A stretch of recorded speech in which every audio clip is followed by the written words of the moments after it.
2, 1, go!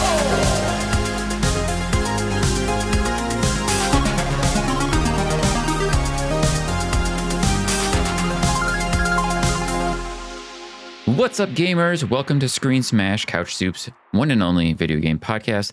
I'm your host, Dan Morris, and joining me, we have Melancholygeek, aka Erik Gutz, who is the editor of Reload magazine. Hello, Geek. Hello, Dan. How you doing? Good, sir. And may the 4th be with you, because we are here on Star Wars Day.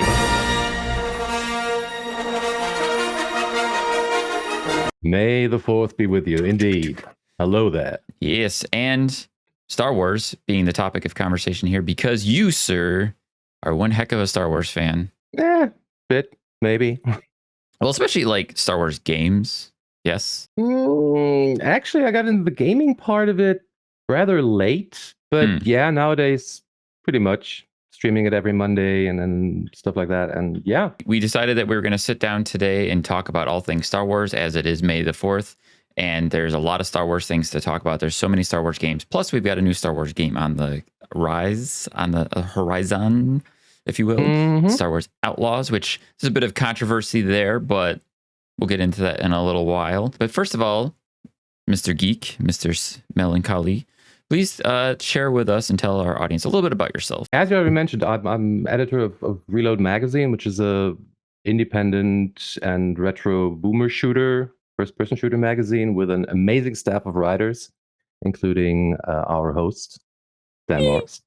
I stream on Twitch 2.5 times a week, Monday Star Wars games, Wednesdays horror games, and every other Saturday Doom mods. And by trade, I'm a physicist working at uni. And yeah, that's pretty much the main parts of what Melancholygeek is. I find it interesting. Star Wars. Oh, yeah. No, I was just going to say quick, I think it's interesting how many times I hear about people in the gaming industry who are also physicists. Like Amorpha and then... Also like Seamus Blackley. He's like the father of Xbox. He's a physicist. Yeah. Anyways, continue, sir. Yeah, and since we're talking about Star Wars, I'm lucky in that way that I'm old. I'm really old. So I got to watch the original movies in the theater when 1983. I was 7 years old. Return of the Jedi came out to movie theaters, and I was living in a very small town, rural area, but we had that classic one-screen theater, which was around in every single town back in the day. And they ran 1 week of A New Hope, 1 week of Empire Strikes Back, and then Return of the Jedi hit. And yeah, I spent 3 weeks every single day in the theater. And that's when the bug bit. I was already big into sci-fi, like coming fresh off of Tron and E.T. and then the early 80s stuff, right? That's how I got into Star Wars, and just kind of never left. Very cool. Yeah, I grew up watching Star Wars on like local television. So my experience with Star Wars was like every 10 to 15 minutes there's a commercial break for Pizza Hut or something, and like that was my earliest memories of Star Wars. Always hard commercial breaks, hard coded. So even now when I watch Star Wars, I still remember the points where the commercial breaks were, because we used to record them off of local televisions. And like I remember like the NBC like, and now back to Star Wars, you know. Yeah, and then back in the day we had an Atari 2600, because that's what you had at the time. With wood paneling, like with the real classic thing with a break your hands joystick. And yeah, that's also how I got into Star Wars gaming. When I say I got into Star Wars gaming late, that's of course a lie, because yeah, I got into it at the age of 7 or 8. What was the Star Wars game on the Atari then? There was the Star Wars arcade game. Watch the laser towers. Aim for the tops. Pick on the cannons. Use the force. It's coming too fast. It's right. It's right. My shields are gone. All right. I'm going in. It was re-released for the Atari VCS. Like where you fly in your X-Wing and TIE fighters shoot fireballs at you, and you have the Death Star run at the end. But I think that was released last on the Atari. The first one was in 82, Empire Strikes Back, which is a side-scrolling shooter, like you in a snowspeeder shooting 80s. That's all there is to it. I mean, Atari VCS games were rather simple.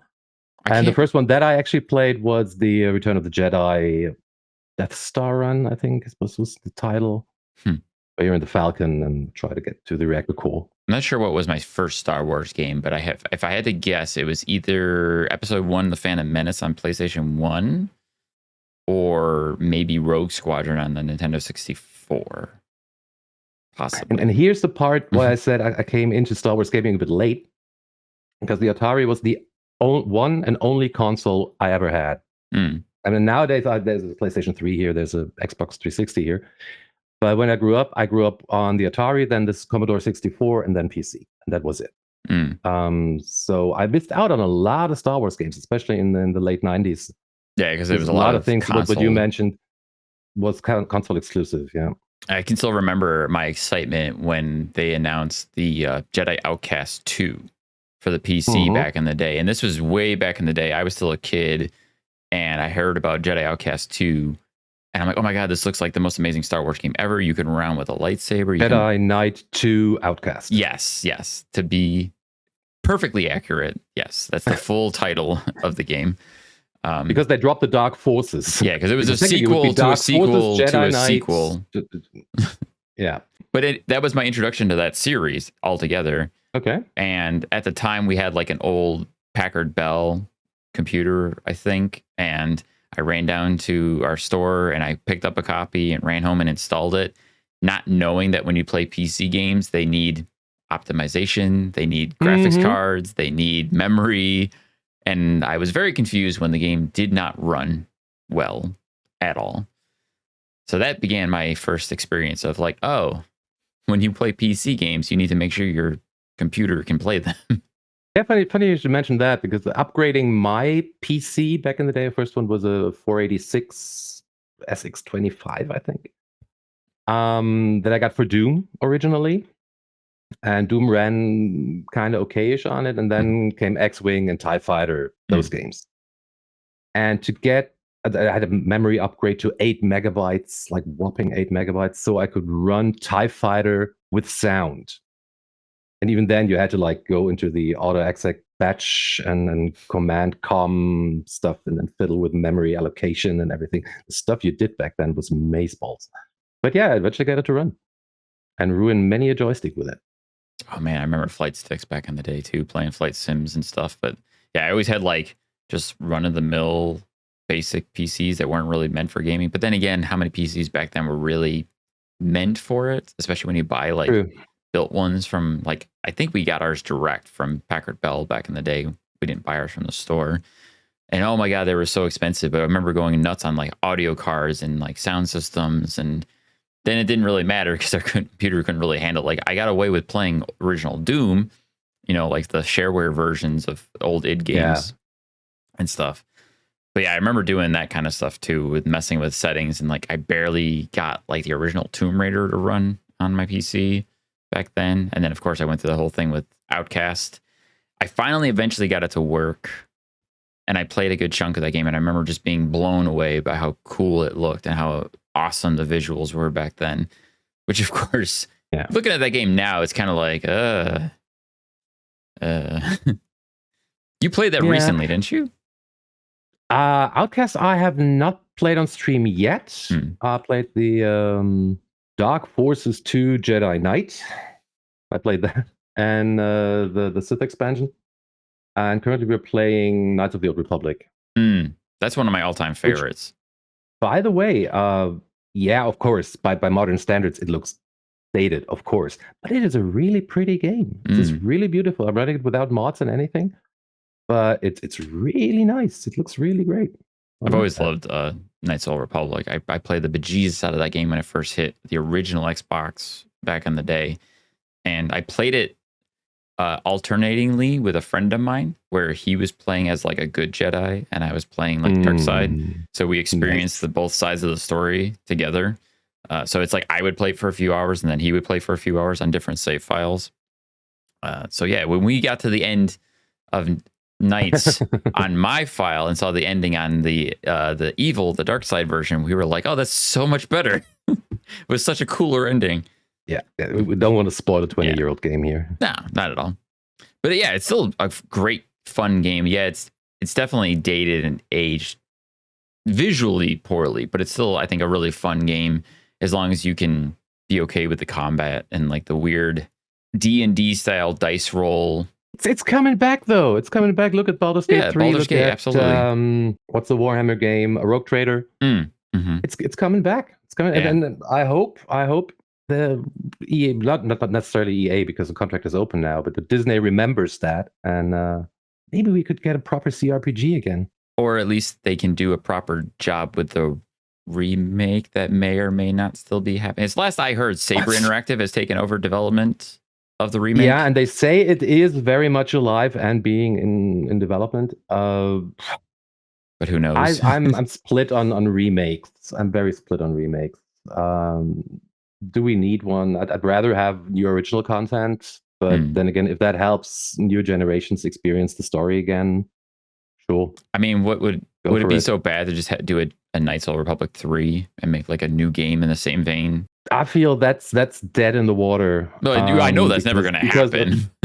That because of Star Wars: The Old Republic, the MMO. Yeah, that took that spot and will never. It's still going strong. They're still releasing update. There's 7.5, I think, released just recently, or is this announced? And it's good. It's a good game. Don't get me wrong, but that's what killed the KOTOR franchise at all. All in all, there's still room. I mean, you can do Old Republic. You can do High Republic. I don't know if you're aware of the whole High Republic thing. Yeah, everyone who I know who's diehard Star Wars is always asking for a game set in the High Republic. Brandy's being one of them. Yeah, of course, because it's also a very rich and very, very awesome world. It's far enough away from the Skywalker saga that you still have plenty of freedom, what you want to do, because that was the big thing for BioWare back in the day when they did KOTOR. We go thousands of years before what we've seen in the movies, so we can do basically whatever we want. And Lucas let them.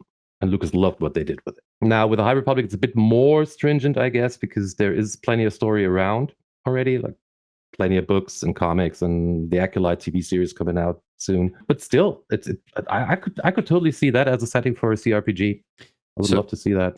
Star Wars fact question. Is the High Republic in the past or the future from Skywalker saga? Oh, past. Okay, so that is one the High Republic series of books and such is 100 to 500 years before the prequels. Okay, so that means Old Republic is thousands of years before. High Republic is hundreds of years before. Absolutely. Yeah. Now we know every single Star Wars anything always starts with a long, long, long time ago. So what is the now? Even longer time ago. What's happening now in the Star Wars universe where we would open on a Star Wars thing that doesn't say a long, long time ago? What's that era? What could we do there? So you're talking sequel era now? Well, I'm just saying in general, like what if we got a game that came out set during what would be the now time period that is referencing a long, long time ago? Ooh.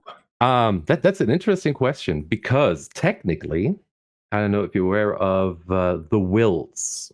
The wills are an invention of George Lucas, and the wills are the ones that tell the story of Star Wars. They write a long time ago in a galaxy far, far away intros and whatever. There's these what they call them? Damn it, I don't have one here right now. It's in the other room. They got out books for the anniversaries for the main movies with side stories where they tell stories about all the side characters, like the Rancor trainer and where does he come from and how does he feel, and then Trooper number 5 on that Star Destroyer and how was his day when this and that happened. Lovely, lovely books. And there's always the last story is about the Wills and how they experienced that and how their stories got told from generation to generation, and they're now writing it down. And one gets always shit for putting 4 dots at the end of the scroll. I don't know if you ever realized that. Yeah. The scroll ends with ... Yeah.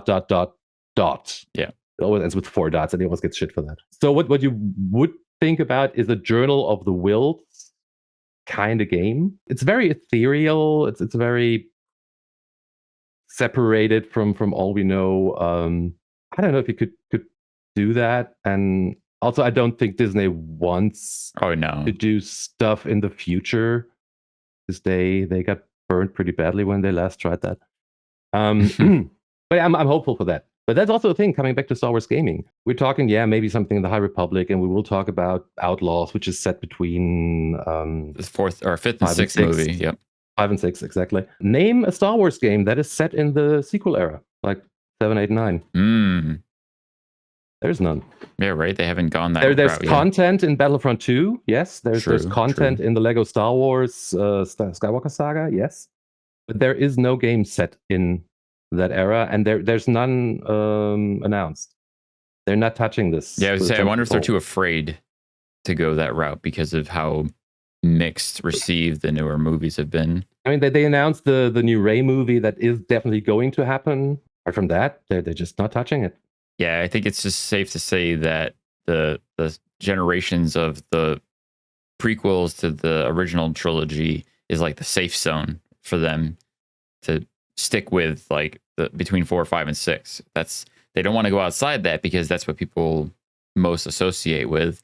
So yeah, that doesn't surprise me, honestly, to think about it, other than like the games like Lego Star Wars, which are like exact retellings. They don't explore the universe, they just retell it. I do love the Lego Star Wars game. I was actually just playing Lego Star Wars as like I'm going to play a Star Wars game for Star Wars Day. And that's the one I decided because it's just easy to jump into and lighthearted. Yeah, and that's the other thing. I mean, I'm a bit of a lore buff, maybe. Not only Star Wars, but especially Star Wars. And the eras up to Episode 6 are so rich, and then right after Episode 6, Fall of the Empire, and then the aftermath of that. It's so rich with lore and things you can explore in all kinds of medium, especially games, of course. And that is one thing that I see as a problem. One of the things I see as a problem. I'm not a hater on the sequels, not at all. But they didn't add much to the lore because the big confrontation is a rehash mainly of what came before, and the movies themselves they don't tell much of a story. True. I remember walking out of the theater. Good versus evil, but I remember walking out of the theater of Force Awakens and just be like, that was New Hope, like beat for beat. Yeah, well, not quite. I mean, this is the point with A New Hope. With Force Awakens, when we came out of the theater, I liked it. Oh, I love the movie. Okay, that's a good entry point for a new generation, as was Episode 1 when it released in 1999 or whatever it was. Because the new generation loved it. The older generation hated it. And they hated the prequels until they became memeable. And memes were kind of currency in the internet, and everyone loves the prequels now. Having a story, yes, in broad strokes, very much a rehash of A New Hope, sure. But with such interesting characters, like the nobody trash gatherer on a desert planet, the ex-stormtrooper who's a coward at heart, but has a heart of gold. You have the, I don't know, rugged pilot type. You get such interesting characters. And also the evil characters are like, you don't have a mighty Sith Lord, but you have your Sith Lord wannabe who's a bit of an emo kid, but doesn't know where he belongs. Such great characters played by such amazing actors. And I figured the base that was set with The Force Awakens was amazing. The places you could go from there. And then they didn't. Agreed. They went the opposite way. I mean, the Rian Johnson movie, I don't hate the movie. I like what he's done from a doing a movie perspective as a standalone movie.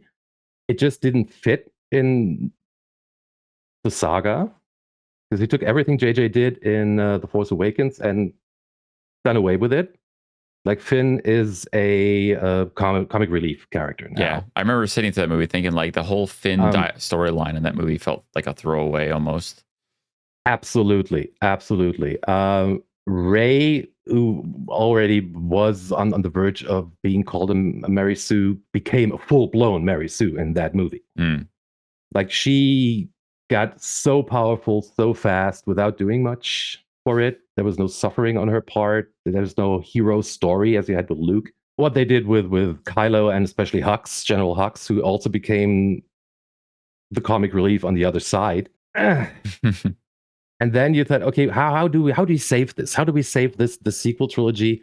We bring in JJ again J.J. Abrams, to finish this up. Something he is notoriously bad at, finishing stuff. He's a great director. He's a great movie maker. I adore his work.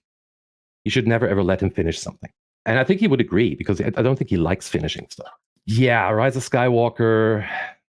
I was liking it to when I was 8, 9, 10 and played with my Kenner Star Wars figures with some friends of mine. And that way of playing in a movie, you know what we do? We have Star Destroyers, but not one or two. No, we have 10,000 Star Destroyers, and they all have a Death Star laser. And then we have another fleet, and that's 100,000 ships. And then they ride horses on top of the Star Destroyers, and yeah, that's all in that movie. That's that movie. So I think it's probably it looks amazing. The effects are great. It is a beautiful movie. As a lore buff, it pains me physically to watch it. It's not even mentioning like somehow Palpatine returned. Yeah. But again, very memeable. Nice. Yeah. That was, but there was no plan. That is the point. I mean, there was no plan. There was no coherence in this trilogy. There wasn't in the original trilogy as well. I mean, George Lucas planned Star Wars initially as a single movie. And then he came up with a bit more lore and stuff and had apparently this 9 or 12 movie series in his head. But Star Wars was a one-off movie. And it was a big success. And then, wow, what do we do now?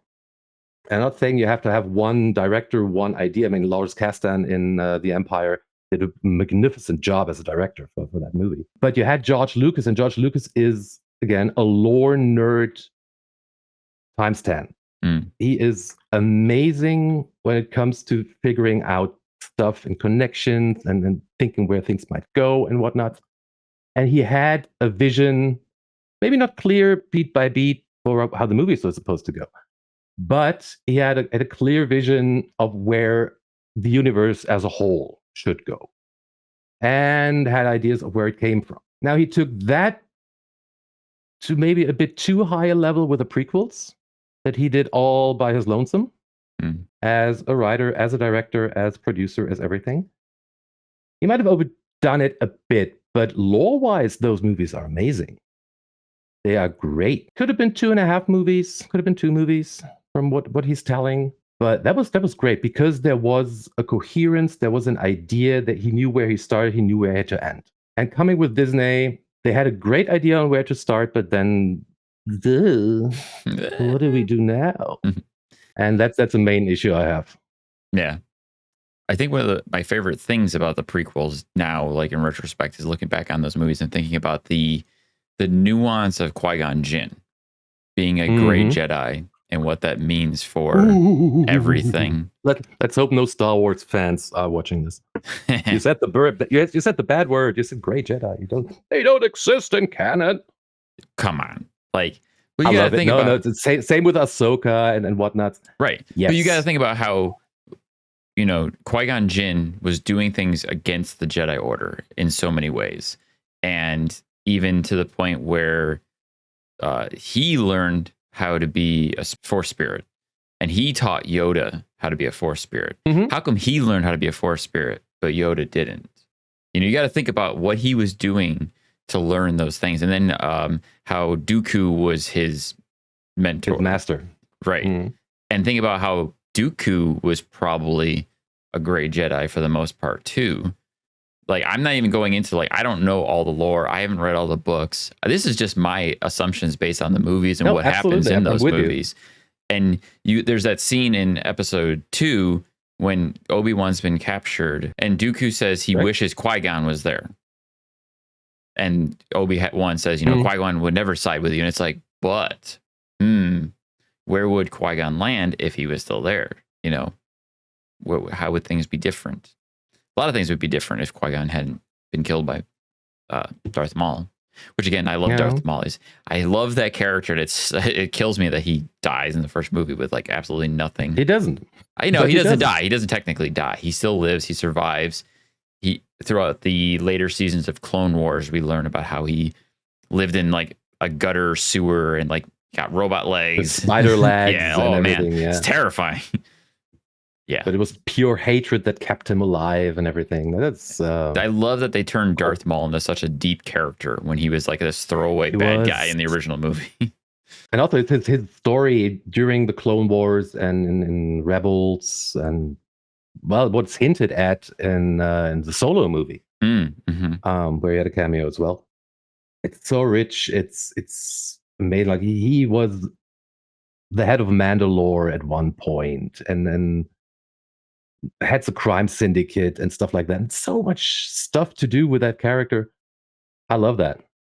Yeah, like Dave and also Filoni, you got Sam Witwer. You got Sam Witwer to voice him, which of course was so good. Perfect. Just the Kenobi.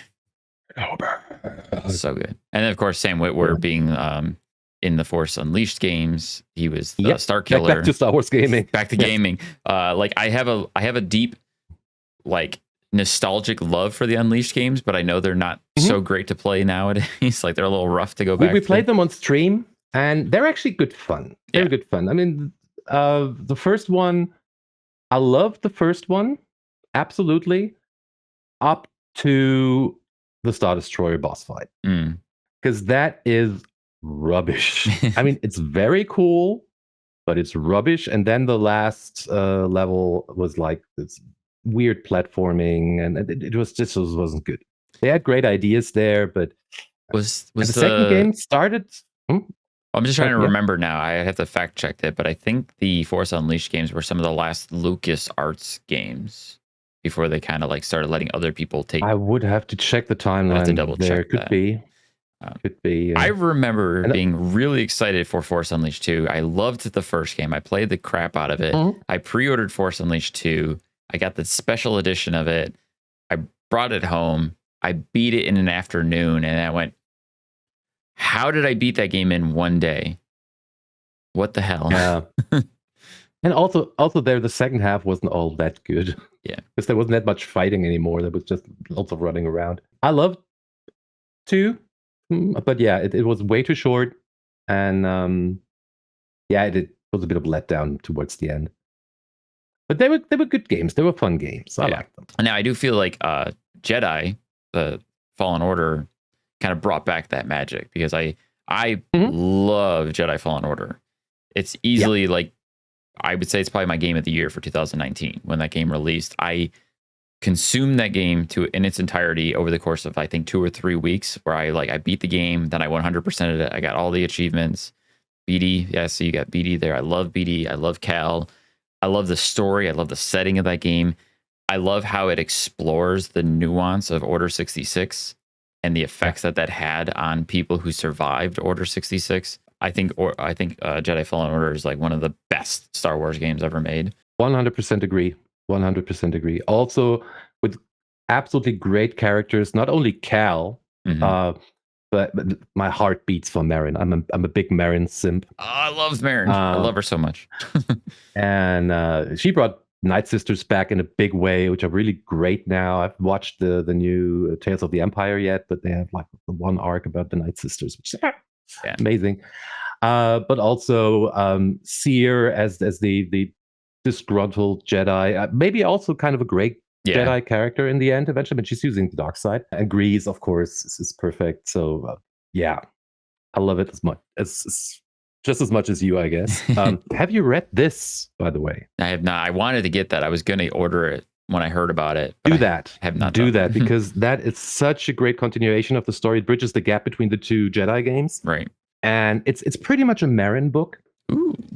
So it goes way, way deep into Merrin's That's all story. you had to say. Now I'm gonna have to hold on. Let me get on Amazon. Let me order the book. Just I love Merrin, and as soon as I saw Merrin in the sequel, I'm like, yay, Merrin! Like every section with Merrin in it, I'm always happy because I love her character. I love her delivery. I love how snarky she is, and like she's so powerful in so many ways. It's incredible how powerful she is, and she kind of always making fun of the Jedi. She's making fun of. Oh, look, you can do that too. Nice. Like, good job, you made it. You survived. Like, thanks, Merrin.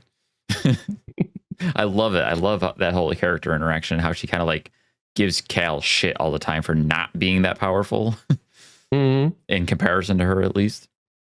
Oh, so good. I need to finish Survivor. I still haven't beaten Survivor yet. Okay, then I'm not gonna because I wanted to go into one story point, but if you haven't finished it yet, yeah, sadly, it's one of those things where I got the game as soon as it came out. I tore into it and then got distracted by life and everything else that's going on and eventually fell off of it. But then I went back to it again recently, but I haven't gotten all the way through it. It's a lot bigger than Yeah. Fallen Order. It's a lot more open worldy. Yeah. Not quite open world, but yeah, it took me a while as well. With breaks, I had to take breaks. Yeah. And I had a little bit of a spoiler happen at one point where I was like, nope. And I had to I've had enough time pass where I've kind of forgotten what that spoiler was. So I'm like, okay, good. Now I'm safe to proceed without getting I still know one of the big ones. And I'm like, I kind of saw that coming. It's fine, but the appearance of a certain character or the alignment of a certain character. Yeah, that's you know what I'm talking about then. I know, yes. Yeah. But anyways, Star Wars is huge, obviously, and now that the Star Wars license is open for game developers to do more things, we know there's a bunch of Star Wars games kind of in the pipeline. And obviously, the big one that's coming up is Star Wars Outlaws. Now, we were getting ready for this conversation, and we're like, well, obviously... Damn, I thought we were talking about Hunters. I wanted to talk about Star Wars Hunters. Really? Hunters? No. What's the other Star Wars game that Quantum Dream is making that I'm just kind of like... That's what's it called? Wait, I have notes. Go ahead. Quantic Dream is Eclipse, where we had a trailer 2 years ago which looked interesting, apparently set during the episode 1 era. And then we heard nothing. It's still in development apparently. Yeah. But there was nothing since that trailer. I'm not excited about that because I'm not a big Quantic Dream fan. I'm not a big narrative adventure game fan. I've played quite a few of their games. Every time I get bored to tears because I'm just like, maybe this will be different. The lore nerd in me, but again, that might be the difference is that it's set in the universe of Star Wars, so it might be more interesting for me to sit there and consume it. But otherwise, I'm not a big fan of their games and the way they do storytelling and just narrative games in general. I'm not a big fan of the Telltale games. Because of that, I struggle to get through them just because I'm like, but anyways, the other big one is Outlaws, which the big red flag when Outlaws was announced was Ubisoft, no. But then also Massive Entertainment, which to me was like, ooh, okay, saving grace, because I think Massive Entertainment is an amazing developer. I personally love The Division. I think they did an amazing job with that series. They've struggled with The Division 2, but they fixed it. It's one of those kind of things where The Division 2 is pretty well regarded now, even though when it first came out, it did not do good. It flopped pretty hard, actually, when the game originally released. They also just shipped the Avatar game last year, which is fairly well received. I haven't played it myself yet, but the fact that Avatar did well helps set some hopes and expectations for Outlaws. Both sci-fi, kind of open world games. Yeah, I don't have any experience with neither Division nor Avatar. Also not some Tom Clancy games, I think. Well, The Division is a Tom Clancy series. That is yes. Okay. So I haven't played any of their games yet, but from what I've seen, both from the story and the gameplay, well, not only trailers, but when they announced it, they put in there an hour of gameplay nearly in the announcement trailer. It looks beautiful. It looks great. The story is very, very intriguing to me. I love the fact that they're giving us a game where you play as a smuggler. I'm all for that. I'm cool not being a Jedi. And you have this system with the different cartels and stuff like that. I'm not a big open world guy because I get lost so easily, both mentally and physically. Part of the reason I haven't finished Survivor. So yeah. But I'm very much looking forward to it. I'm definitely going to play it. I haven't pre-ordered because I tend not to do that. Mm-hmm. It's hard for Star Wars games, by the way. And you're going to buy it anyways. And Ubisoft doesn't give you discounts, so you can just as well pre-order it. But I'm very much looking forward to it. It looks great again with the great characters. I know that there was this one thing that is this one dirty underbelly of Twitter and whatnots, not the Ubisoft thing, but you apparently can't fap to the main character. That's a problem. You can't. You can't. She's ugly. Oh, Why are they putting ugly women in our video games now? how dare they? This is going to take us down a whole other rabbit hole. Because like the whole conversation about the looks of women in video games is. Oh yeah, wasn't there a release recently?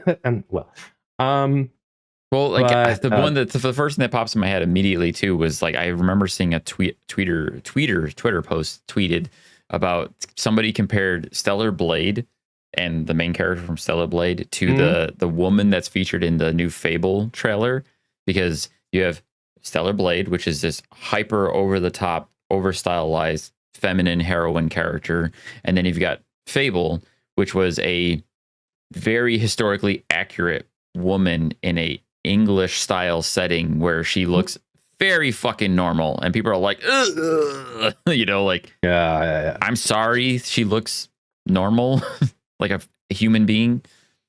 But then, I don't agree with that idea of her having to be a bombshell and B, her not being one. I think she looks fine. I think it's perfectly reasonable for any video game to go with whatever style they want. Let the characters look the way they're going to look. But if I may, have you seen that BX droid in the duster? Yes, he is very sexy. Her companion? Holy crap. Yes. I become a robosexual right here, right now. Yeah, I think that was like a general consensus amongst us when we first saw that trailer. Like everyone's like, the droid was hot, right? Everybody agrees the droid is hot. Like that duster. Get the vapors. Yeah, that was a tiny part of the internet. Of course, the big part was pricing and day one DLCs and whatnots, right? That's a Ubisoft issue for sure, which goes through and through their DNA as of the last, I want to say 10 years almost. But then again, I mean, if you look back historically in like, even back in like the 360 PS3 era of gaming, when DLC first became like a big thing and companies were all trying to sell you the DLC beforehand, you know, we had individual DLCs, you had season passes. Like I remember working at GameStop back in the day and being like, oh, you're here to pre-order the new Black Ops. Do you want to get the DLC with it for an additional $40 today, where you're going to get all the DLC that releases over the year? 90% of Call of Duty fans were like, fuck yeah, here you go. Mm-hmm. You know, they're like, I want it, give it to me. So this is the point where I don't really, well, I understand the outrage because I understand people on the internet. But I don't share it that much. I mean, base game is $70. Okay, that is the now AAA standard that Ubisoft trying to set. And let's be honest here, games haven't risen in price all that much. No, they really haven't. Decades. And given inflation and everything, not saying $70 is something I'm gladly paying, but I'm prepared to. I think that is for. And I'm going to still call it AAA and not quadruple A. I don't think the terminology for quadruple A is appropriate yet. And again, we can touch definitely wasn't for Skull and Bones. No, like I think that's Ubisoft kind of like trying to put themselves up on a pedestal. Like we're making quadruple A games. Like no, you're not. Calm down. Yeah. Then, as you said, there being a season pass, there being DLC. Okay, that wasn't for the Jedi games. Okay, there was no DLC there, so. We were thinking Star Wars games don't have DLC, and of course they have, and it's from Ubisoft, so of course it does. Especially an open world game like that. So that's fine. The pricing for the season pass is fine. That is perfectly normal. That you have various editions with cosmetics in them is also every game had that. Every Star Wars game, Jedi had that. If it's worth it, if I'm paying $50 for, I don't know, 3 cosmetics and a digital art book, I don't know, probably not. I mean, I always played that game. When a game has different editions, I'll look at the different editions and I'll say, okay, the base game is $60 or $70 depending, and then there's like a deluxe edition that's usually $10 more, sometimes $20 more, and I'll go through those options and think, okay, there's a cosmetic, some more cosmetics, some early access, or some deluxe, like a digital edition of a soundtrack or an art book. And I stop and I think, how much do I care about these things? Do I care about having a digital soundtrack? Do I care about a digital art book? And 9 times out of 10, I think about the previous times I've ever bought those things and think, Have I ever used them? No. So why would I get it now? Exactly. I mean, I know fear of missing out is a thing. And if you fall for that, I'm sorry for you, but well, apparently happy to pay that. Also, having early access to a game, like 3 days early when you pay the deluxe edition, I think. That's also not new. I think Jedi had that. I think so too, yeah. If I remember correctly, Jedi had that when you pre-ordered, you had like early access to the game. So that's also not. On that note, I feel like there's a big difference between when Jedi released in 2019 to now here in 2024. Early access in 2019 for a single player game was, ooh, I get to play this game I've been waiting for a few days early. That's awesome.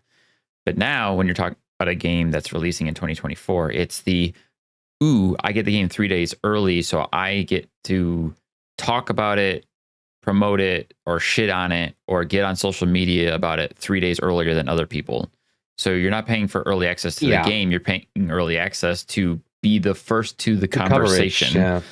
And that is the bigger rhetoric that we face in this era. That's a good point. I haven't thought about it that way. That is actually a good point. Yeah. I don't like that, but I think that's the case. I think that's more the truth than anything else here. Because I can also wait a few weeks and see if the game goes on sale. Star Wars is a harder get because that's not going to be the case with Outlaws, most likely. But a lot of times, if there's Ubisoft is the problem, not Star Wars. I mean, Ubisoft go on Steam today. Yeah. check the May the 4th sale. Yeah, there's so many Star Wars games on sale right now too. If you're a Star Wars fan, pretty much all of them. Pretty much every Star Wars game is on sale right now, and you can get them pretty good prices. And GOG is the same, of course, not only Steam. My issue too, and we talked about this beforehand, was that Ubisoft they're trying to put themselves on this pedestal. They're trying to market themselves as the AAA developer studios.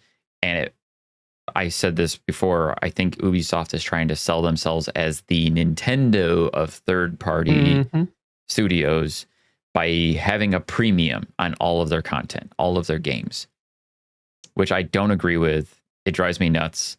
I'm in this recession now where I refuse to buy Ubisoft games because of that. Because I'm always disappointed and they never feel like they're worth it, especially now when games have been out for years. And even when they go on sale, they're still kind of expensive. Even to this day, sometimes I look at the Ghost Recon games and I'm like, I kind of want to play those. Oh, look, they're on sale. But they're still asking more money for a Ghost Recon game. Ghost Recon Breakpoint was on sale for, I think, $20 or $30. But they had the new Prince of Persia game on sale for $30, which that was the one exception that I'm like, I kind of want to buy that, but I'm very against Ubisoft right now. And I'm like, Urgh. Yeah. And I think that is a perfect example of being published by Ubisoft actually actively hurt the game. Because I feel the coverage for the Prince of Persia game, I only played the demo. I haven't played the game. I loved the demo. Proper. I loved it. The demo was amazing. It was so that was good. A really great game. And no one's talking about it because it's Ubisoft. And Ubisoft didn't also do much in terms of pushing it, I feel. Just release it because, I don't know, they were contractually obligated to do so. I don't know. But it was really good. And no one talks about it. And yeah. Probably because Skull and Bones released their beta after that. And that was the game. Yeah, that was that. That was a thing. See, now I feel bad because I want to play the Prince of Persia game. I want to buy it, but I don't want to support Ubisoft and their terrible business practices. That's my problem with Outlaws as well. I will buy it because but I will not pre-order. I will not buy a deluxe edition.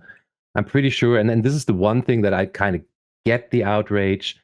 You get an additional mission if you buy the deluxe edition. Now, there's this one hut mission that will be in the season pass, of course. They will add it later. It'll be in a Game of the Year edition or something. I don't mind that all that much as well. For anyone out there, if you're listening to this, if you're complaining about that hut issue, that extra mission, you have to buy the $130 version of this game to get that one extra mission.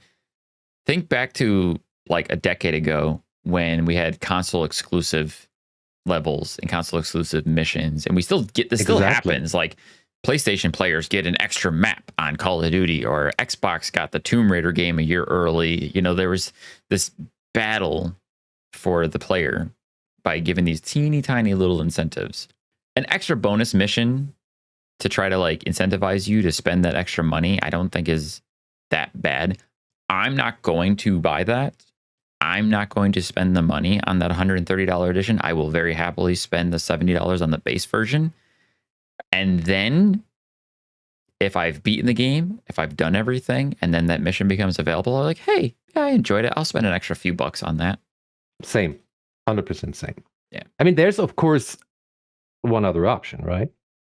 Because there is a subscription service that you can subscribe to and play the game for, what is it, $17 or something? $17 a month for Ubisoft Plus. And yeah, guess what? They try to push their subscription service. Who'd have thunk it? Of course they do. I mean, Game Pass is so successful. Why not them? Because they're shit. No. Stop making all your games Far Cry. Please. Just stop. I was reading the reviews for Avatar, and I was like, okay, yeah, this Avatar game sounds pretty cool. One of the first reviews I read was Far Cry 7, but with blue people. And I went, oh, fuck. I want to try the game. I'm actually considering trying the Ubisoft Plus for a month just to try the Avatar game. Mm-hmm. But the fact that somebody referred to it as Far Cry with blue people made me like... I mean, this was the one when they announced Outlaws. I was kind of please don't make it Assassin's Creed, but Star Wars. It does look like it's Assassin's Creed, but it's made by Massive Entertainment, which I have way more faith in as a developer. Which yes, they are an internal studio of Ubisoft. Like that, to be perfectly clear, they are owned by Ubisoft. All problematic launches, at least in the AAA sector. Kind of also in the AA and then the indie sector on occasion. That was never the developer's fault. No, this is not. It's always the publisher that ruins stuff. I mean, Star Wars gaming, most famously, most downvoted comment on Reddit, the sense of pride and accomplishment, the Battlefront 2 launch, with all the microtransaction bullshit. Pay to win bullshit, and Vader was behind a paywall and stuff like that. You really think DICE wanted that? You really think DICE wanted players not to be able to play Vader at launch? Yeah, that was not DICE's doing. They didn't. That was EA, corporate greed, 100%. Exactly. So there's that. There's A, monetization. Give me more money than just selling the game. And B, and that is with the pushing your subscription service, pushing subscription numbers to networks. For example, PlayStation Network. This is get some nice numbers for our calls with the investors and the shareholders. Look at how many new PSN subscribers we got through Helldivers 2. Yay. And this is the business, again, especially AAA. And there is no way out of that. Yeah, vote with your wallet. Sure. But I'm not going to vote with my wallet against Ubisoft when it comes to Outlaws because I want to have that game. That's definitely like just an ongoing thing for people. If you don't know the industry all that well, you're just kind of like, I'm here just to play the games and have fun. But then you bitch when things don't go your way. Understanding the industry at all, you will know it's usually down to the publisher. It's down to the people, the people in suits telling the people making the game what they're going to do with their game. And a lot of times it screws us. Yeah, if the game release is buggy, if it feels incomplete, if it's okay, but the latter half, there is no content there, or the assets look shoddy or whatever. Yeah, that's because the publisher told them you have to release now. Poor optimization. That deadline is set. Yeah, that deadline is set by the publisher, not by the dev. Mm-hmm. No dev wants to release a bad game. No dev wants to release an unfinished game. Ever. That's also why, like, some of the best games, the games that get the most well reception, take years. Even Baldur's Gate had been out in early access for years. Exactly. That would have been my example as well. Yeah. And it was not great. when it first came out. Baldur's Gate was kind of bad when it first was in early access. It was poor. EA, but they used the EA system perfectly. Yeah. And think about like Nintendo. Nintendo takes years perfecting their games before they release them. That's why it takes so long between some of their major releases in games. Yeah. Because they have to make sure it's perfect. And they can do that. They can get away with that. They have that time. They have that luxury. But most smaller studios don't, especially if they're working for a bigger publisher. It's the crux of the industry for sure. And one that's not going to go away anytime soon. Sometimes publishers learn. Sometimes people understand. Sometimes people are super belligerent and say, our game is a quadruple A, so you have to pay us the money for it. Like, well, I played Skull and Bones. It is not what I would think of as quadruple A. I watched it being played on Twitch, and I think 8-Bit Vic, he played it. And yeah, without all the hype, it might have been a nice game, but with all the hype, nah. It took them too long to put that game out. It was too long. I mean, they announced Skull and Bones the same year Sea of Thieves was announced. And Sea of Thieves has been out for 5 years. And Sea of Thieves got better. That's okay if you put a product out that, well, shows where the development went. And yeah, I wouldn't consider Skull and Bones a quadruple A game. I barely consider it a triple A game at this point after experiencing the beta, which, as far as I understand, the beta is pretty much the game just without the final portion of it. But in my mind, when I think of a game that could surpass the triple A tag and potentially push into quadruple A, if that's ever going to be a thing, my mind goes to Hellblade 2. Because those fuckers are doing something different. They are pushing technology. And they've been doing that. Like Ninja Theory, I've been a fan of Ninja Theory and been following them for years. Even Hellblade 1 at the time was like, damn. You know, in 2016 when that game released, how are they getting this? How are they doing this with the motion capture, with the 3D spatial audio? I still think of Hellblade as one of my favorite games of all time. I'm super excited for Hellblade 2. It's a few weeks away. And just look at that game. Like, if you were going to calibrate anything as under the tier or the umbrella of quadruple A, what do you framework that as? Do you framework that as visuals? Do you framework that as gameplay? I mean, it's going to depend on the person. Obviously, some people prefer narrative over gameplay or gameplay over narrative. Very rarely do I lean on graphics or visuals for a game, because there's plenty of games that I love that don't look super great, but they're just incredibly fun to play. Yeah, I mean, this is not what, or at least from my understanding, this is not what AAA was supposed to mean in to begin with. I mean, what's the difference between AA and AAA? Usually, what is the difference? Budgets is exactly the bigger difference. The budget. I mean, maybe that's where Ubisoft gets off calling Skull and Bones a quadruple A game, because they put so much money into it. Horribly expensive, yeah. They've been developing it for 10 plus years, and they dumped a buttload of money in it. Like, okay, a double A game is, say, $100,000 to $500,000 to develop, and a triple A game is $500,000 to millions of dollars. And then what's a quadruple A game? You know, like 20 million, 30 million, 40 million. It gets really expensive to develop these games. Yeah. Probably the more technical way to look at it from the inside, from the corporate end of a triple A game, is how much money it costs us to develop and make. Star Wars, though. Which is also a good point for Star Wars games, because I mean, we're eating good currently. Oh yeah, Star Wars gaming is good. Well, there's not that many games as there was in the late 90s, early 2000s. Yes, but games take longer to make nowadays. That's just the point. I mean, the gap between Fallen Order and Survivor was 4 years, 5 years, 4 years ish. And yeah, that's the development cycle. That's just the point. However, apart from maybe Star Wars Squadrons, which production-wise is a AAA game, but it was sold at a AA price point. And that was sold for 30, 40 bucks, I think. Yes. And great game. Again, AAA quality. Short, yes, but cool. Where are my AA? Where are my indie Star Wars games? That's what I want. And I'm talking to Right. Disney now Yeah. because they decide on that. And I'm thinking, when I was thinking about, okay, Star Wars game, what are I going to talk about? What do I want? Talking about, yeah, maybe CRPG, thinking about Rogue Trader. Look at Warhammer. Look at the They're breadth all over of the place. Warhammer games. Mm-hmm. Like from the tiniest indie to AAA. Okay, there's a lot of shit. To be honest here, when it comes Games Workshop, giving out the license, throw everything at the wall, see what sticks.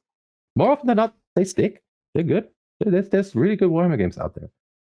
Maybe not that massive for Star Wars, but in general, like that idea of, hey, let smaller studios, let independent studios have a go. Right. Do a, I don't know, bolt gun like classic first person boomer shooter in Star Wars. I mean, we did just get the Dark Forces remaster, which is great. But yeah, let's do that in a different era or with a different twist and whatnot. Here's a shout out right on piggybacking off of this. Just recently, our own Brandy had put out an article about wanting a Star Wars farm sim in the vein of the new Lord of the Rings game that just got announced. Or that, yes. Right? She was like, her whole joke was like, I want to be a moisture farmer. Let me raise nerfs and be a nerf herder. Like, absolutely. Yes, give me a chill, cozy Star Wars game. Just living in the galaxy. You know, why not? And set it at like a $30 price point. Because that is the point right now. And also with all the thing that's more or less upcoming. And we have Jedi 3 is definitely in production at Respawn. Mm-hmm. There is Respawn is killing it. I mean, they have a first person shooter single player thing apparently in the works, and they have an RTS in the works. And of course they have Apex Legends. For Star Wars. There's still the hope that they might bring back Titanfall. Maybe, possibly. I love Titanfall, so. And there's still the people who were involved with Project Rectag, if you remember that. That was announced in 2019, maybe, from, what is it, Visceral? Visceral Games. The Visceral got shut down. Oh, are you thinking about 13? Was that 1313? No, that was way after 1313. Okay. 1313 is, I feel like I remember Visceral had a Star Wars project. I forgot. No, it looked very, very Uncharted from the teaser that they had out. That was with the big Nazi style Empire flags hanging and stuff like that. But the ex-boss of Visceral, I think, she has a new studio and they're working on a Star Wars game right now. Don't know what it's going to be, but the great thing is that the license is out there now. Yeah. Away from EA's and there's hands. also rumors about another RTS, which is great. We could go for new RTSs in Star Wars. It's been too long, but they all are AAA. This is all AAA stuff we're talking. Yeah. What if you gave me like a AA Helldivers 1 style like Mandalorian game or something? Yeah, you know, sure. Like, come on, like, it'd be so easy to just kind of like churn out some of these simpler, smaller projects that are just easy gets. Kind of fill the market a little bit more than just these big AAA games that are basically win or lose, fail or succeed kind of situations. I mean, they missed a big opportunity, and I still don't get it, to get what I said in the very beginning, Star Wars Hunters.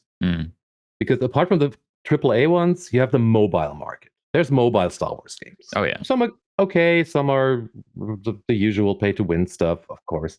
And they now announced the official release for a game that's been out there and playable in various countries in the world for 2 years, but they now release it worldwide. Yeah, it's been soft launched in Germany like 2 months ago.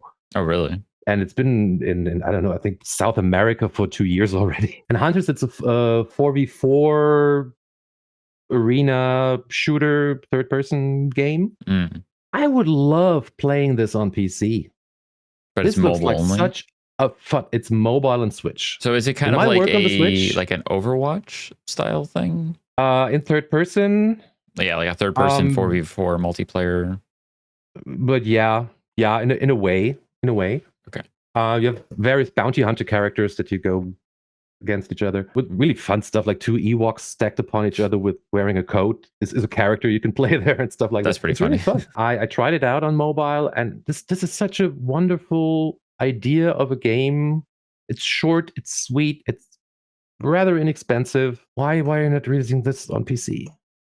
Why only mobile? Yeah. I know the mobile gaming market is the biggest market in the world. Yeah, that makes a buttload of money. Like mobile games are huge cash cows. That on PC, perfect.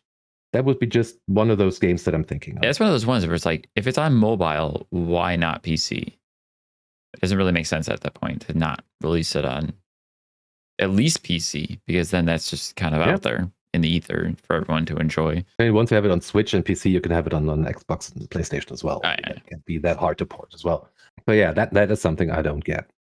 Why only AAA and then mobile?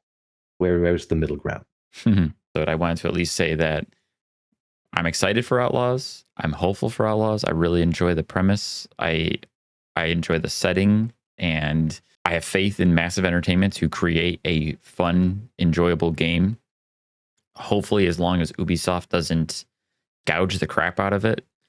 The deluxe editions are one thing, but as long as I don't have to worry about, I'm going to pay $70 for the game, don't try to tack on a bunch of like microtransactions that are almost necessary.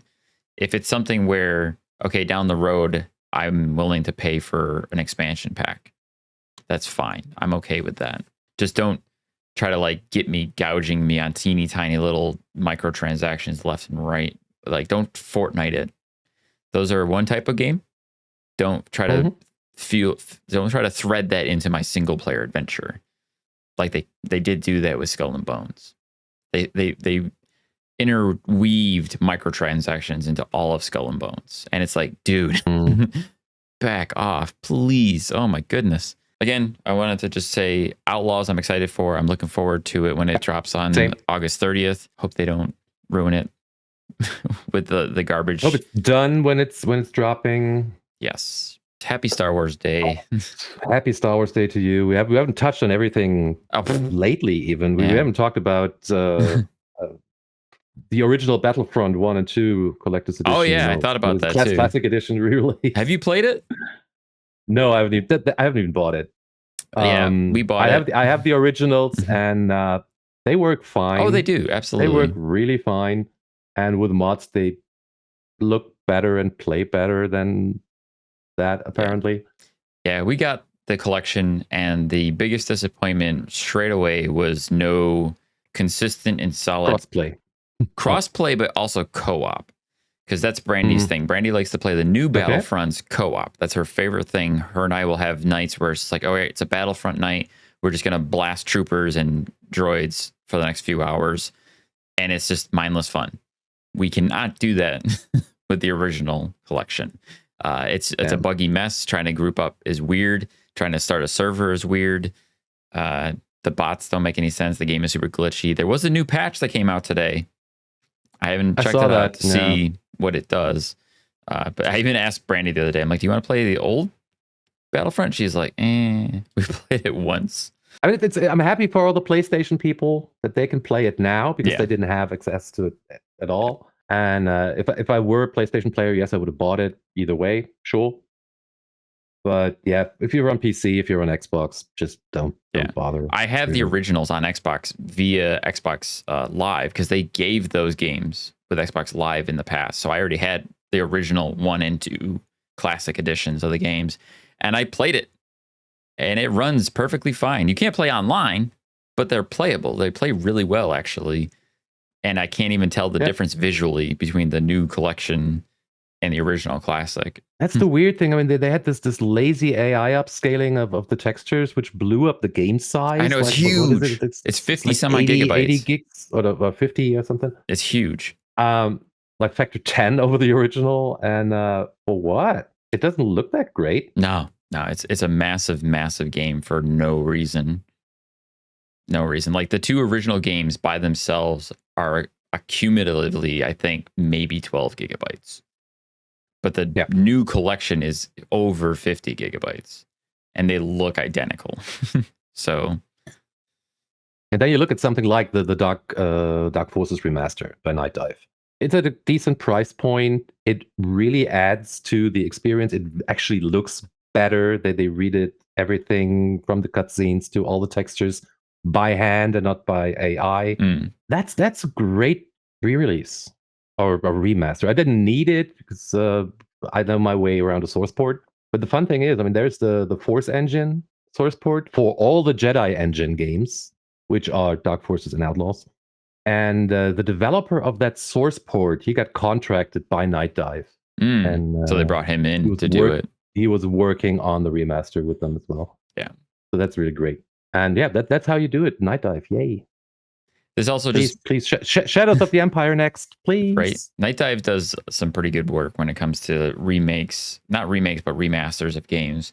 And that comes back to my initial issue with like the Star Wars collection is Aspyr. Aspyr is one of the most lazy developers.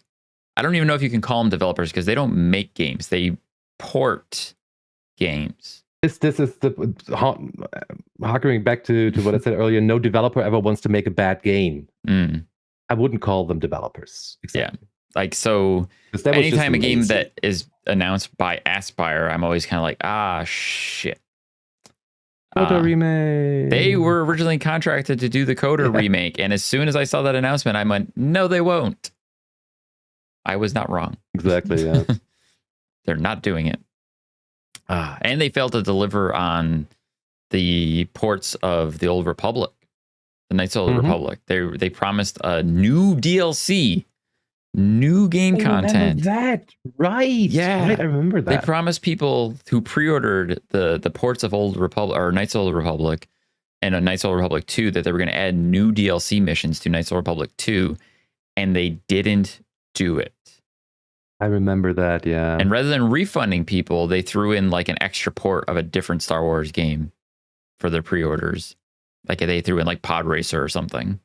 It's like, oh my God. Ugh. Yeah, but I'm done now.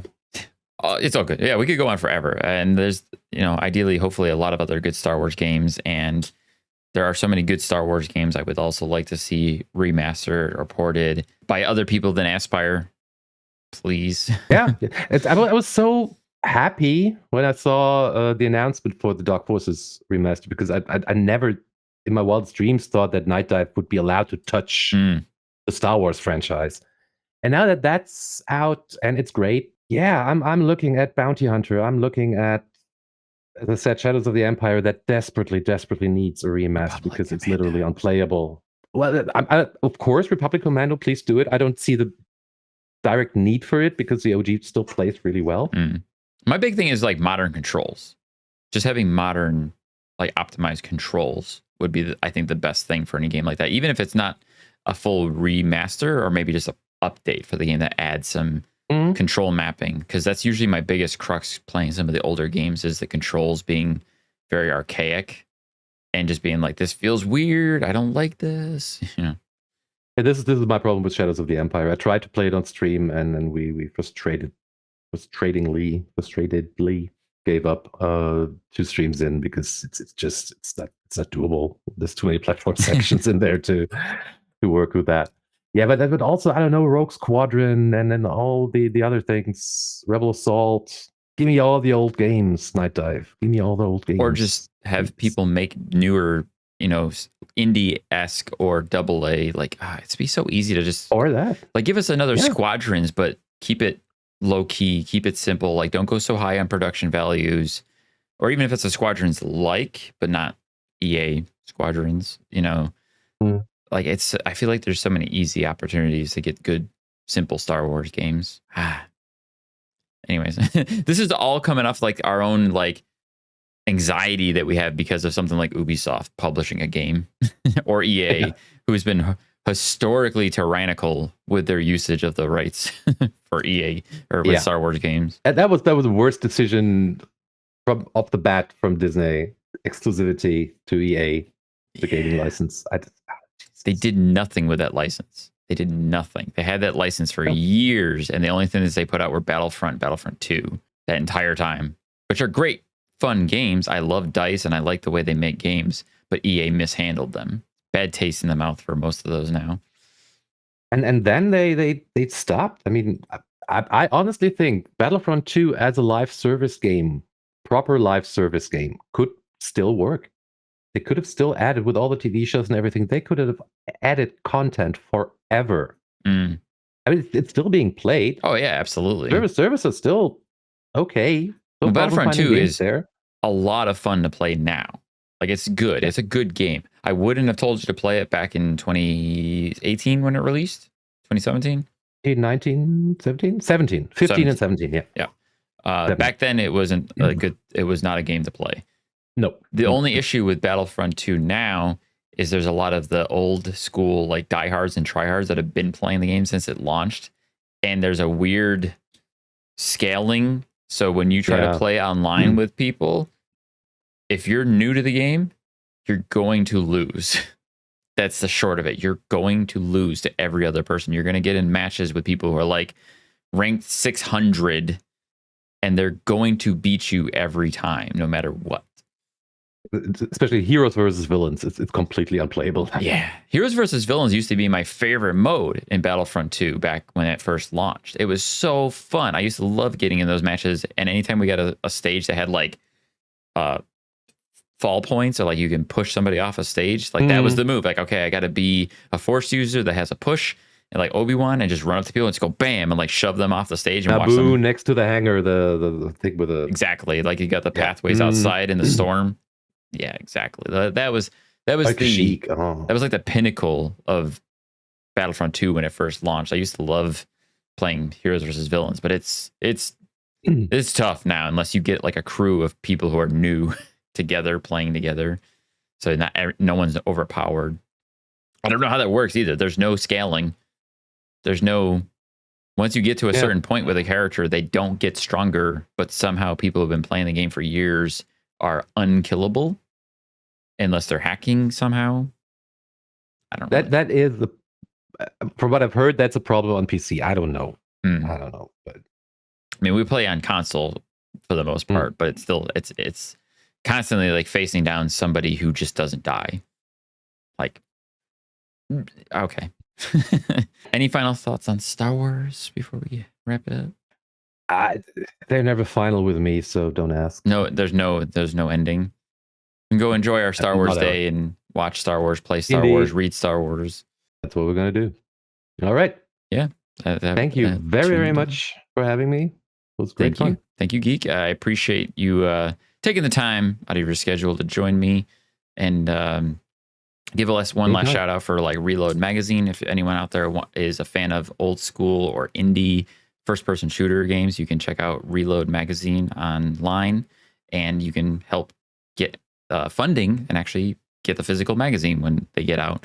You can give a little bit more specifics here if I'm missing anything, Geek. Probably go to reload-magazine. What do we have? Org, right? No, net. We have net. Right. Net. There you have access to the Discord, the Twitter, everything. And you can read the first two magazines and the first two samplers for free as digital versions on there. And printed versions we will fund via Kickstarter. We're working on issue 3 right now, so keep your eyes peeled for that Kickstarter announcement. And you will get back issues of issue 1 and 2 as well for that. Nice. Yes, so go to reloadmagazine.net for more information on that if you want to get more shooter awesomeness. And then if you want, you can check out Geek's stream on Twitch at Melancholygeek, where he plays lots of Star Wars. Cool. Every Monday. You said 2.5 streams. I'm like, how do you have half a stream? Every other Saturday. Monday, enough. Wednesday, and every other Saturday. Well, thank you again for joining me, Geek, for this Star Wars-filled fan fest. Sure. Yeah. Star Wars. Why not? Fun, love. Thank you, everyone who's been listening and watching. I want to give an extra shout out to CouchSoup's community and our members who support this show and make it happen. And go play and enjoy the games that you are playing and tell us all about it. We'll see you guys next time. May the Force be with you. May the Force. May the Schwartz be with you.